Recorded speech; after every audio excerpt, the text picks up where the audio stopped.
I got to tell you, this is shocking, okay? And I'm not the only person who feels this way. This was happening at Langley a month ago, okay? These people are not crazy. They're seeing these things with their own eyes. This is not normal behavior. They are not planes that are coming in one direction and they're heading into Newark Airport and then they're landing, okay?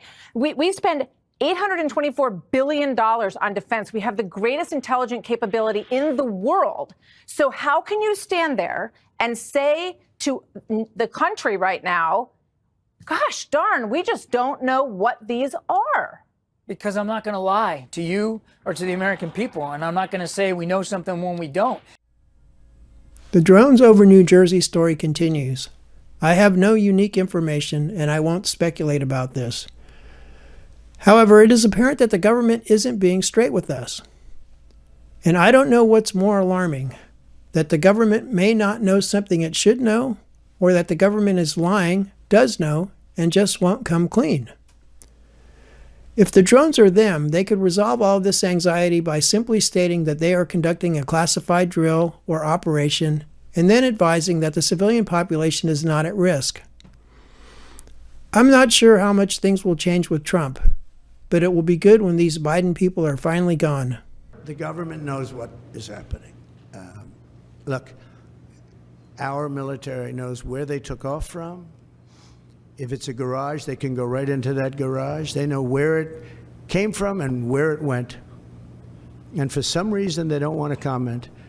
And I think they'd be better off saying what it is. Our military knows and our president knows. And for some reason, they want to keep people in suspense.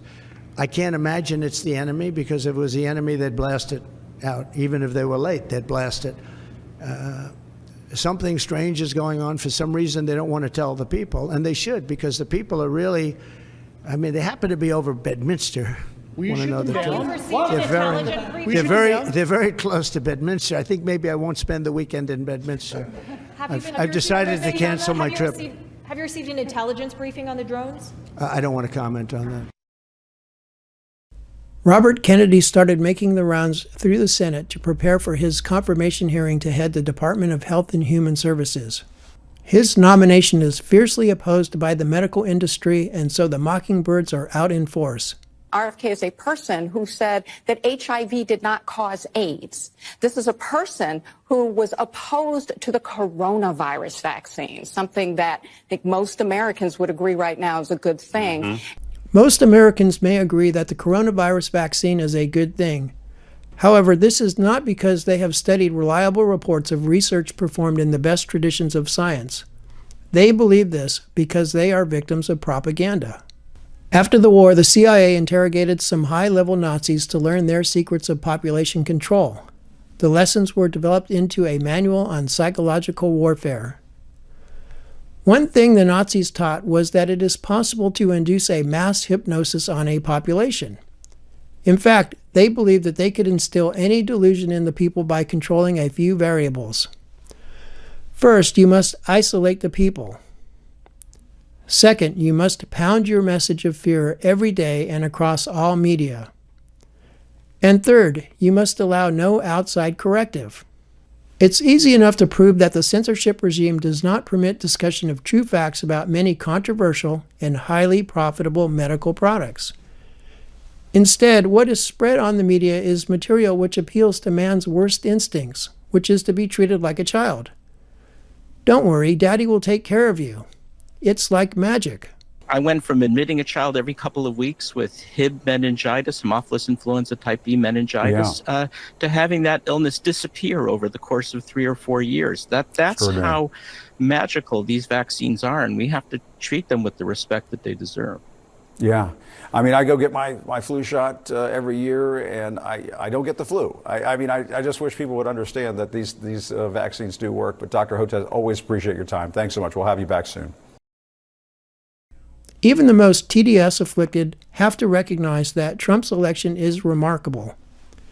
He's more popular than ever. More importantly, common sense seems to be returning to America, if not the world. People are sick of being told that the obviously false is true. Men cannot get pregnant. Anyway, a portion of the power elite was intent on preventing these circumstances.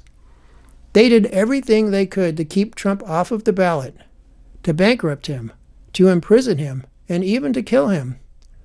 All that this reprehensible assault did was make Trump stronger and more popular. In a decision that had to hurt, Time magazine named Trump the Person of the Year. Immediately, the pinheads downplayed this by arguing that in 1938, Hitler was the Man of the Year.